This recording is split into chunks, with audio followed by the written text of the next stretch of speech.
Hey, what's up, everyone? This is Jim LaBuda here once again, and today we're going to look at my number 3 pick for the 2022 Masters, and that's Jon Rahm.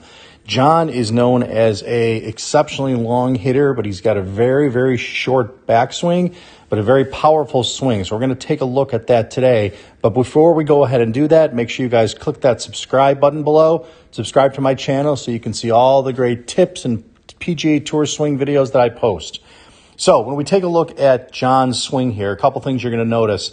Number one, he's in a very athletic setup here. His hands are hanging right down below him. If we take a look at what we call a chin line, which is a line we draw straight down from the chin, it's going to come pretty close to intersecting the edge of that right hand, so he's in a really good setup position.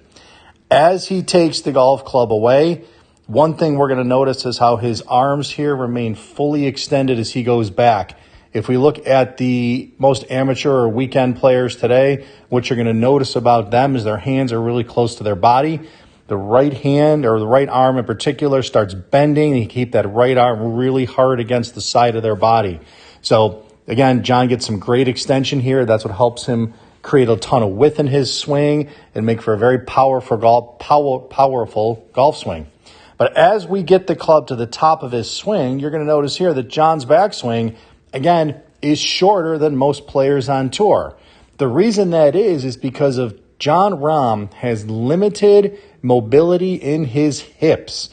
He works with TPI instructor Dave Phillips. They work on his hip mobility every day in the gym, but Jon's only able to turn his hips about 30 degrees in the golf swing, where most tour players these days are turning an average about 45 degrees. So instead of trying to get a really, really tall backswing, really high hands, Jon just takes what he's got, which is limited mobility in his hips. He keeps working on that, and he takes what he was given and he develops that into a swing. So from here, the key to Jon Rahm's power in his downswing is from here, he uses his left side to pull through. He does not push off the right side, but he uses his left arm, his left wrist, his left shoulder, and the left side of his core to really pull through the golf swing and to pull through impact. And the reason we can see that is because, number one, if you take a look at his right foot here on the ground, his right foot is still on the ground. His heels come up a little bit. A lot of players, when we get to this point, we see them already standing on their right toe. The hips are really open, but again, that's a sign of really pushing hard off the right side. Jon also, after impact here, really extends his arms out, gets into a full follow-through, and again, he creates a ton of power in his swing with a relatively short backswing. So if you're looking to hit the ball longer and you want to create some power like Jon Rahm, take what you're given, okay? Don't worry about overturning the hips. If this is as far as your backswing goes, that's fine. But from here, use your left side to pull through impact. Make sure your hands and arms get fully extended. Get that full extension like every tour player, and you'll start hitting bombs off the tee and with all your clubs today. Hey, what's up, guys? Jim LaBuda here once again. Today we're taking a look at the golf swing of Jon Rahm, currently ranked 5th in the official World Golf Rankings. Jon picked up a win last year at the Mexico Open, but he is also known for having a very short backswing, but one of the most powerful players on tour. So where does he get all his power from with such a short backswing? Let's go ahead and take a look at that. But the first thing we want to talk about here is his setup. I love this position here. He's got his hips right over his ankle joints.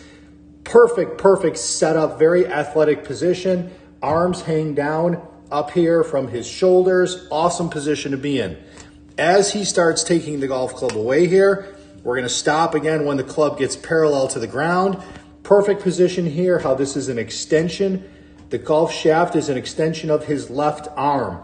Perfectly flat left wrist, but you can see his right arm is starting to bend a little bit. One thing I would say here is that his shoulders don't turn as much as most players in this position. Jon's swinging a little bit more with his arms here, but again, not a bad position. Again, with the hips, really quiet hips as he starts taking the golf club away. So now as he gets to the top of his swing, we're going to continue to get to the top. And as he stops here, a couple things to point out. Number one, you can't even see the club head because his swing is so short. But really, he's got this really bowed left wrist. Now, it's really difficult for Jon to actually cup his left wrist in the other direction. So he finds it more comfortable to be in this position at this point. But as he starts bringing the golf club down here, we're going to watch how the downswing sequence starts with a real aggressive move of the left hip.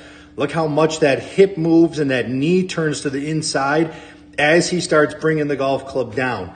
But where Jon Rahm gets all his power from is going to be in the next sequence of moves. A lot of it comes from his wrist, because as he starts moving down in his downswing, he really maintains that angle and maintains that lag coming down. You can see, look at this. Hands are really getting close to that trail thigh, but the club head is still way up here. It's really lagging behind him. Again, he's creating a ton of lag in the swing, but this is the move that Jon Rahm is known for. As he starts moving down in the downswing, you can see how this left leg, if we start looking over here, you can see how the left leg is really starting to push up. But at this time, as he's doing this, his chest is actually moving down. So he's pushing up off the ground and his chest is moving down. Too many times players at this point, if they start to push up off the ground, their chest starts going up with it. We're not hitting the golf ball in the center of the club face. So if you guys want to shorten your backswing for a little more consistency like Jon Rahm, the first thing you've got to remember is as you push up, chest down for more power and more consistency. Those are the key words I want you to remember. Push up, chest down for more power and consistency like Jon Rahm.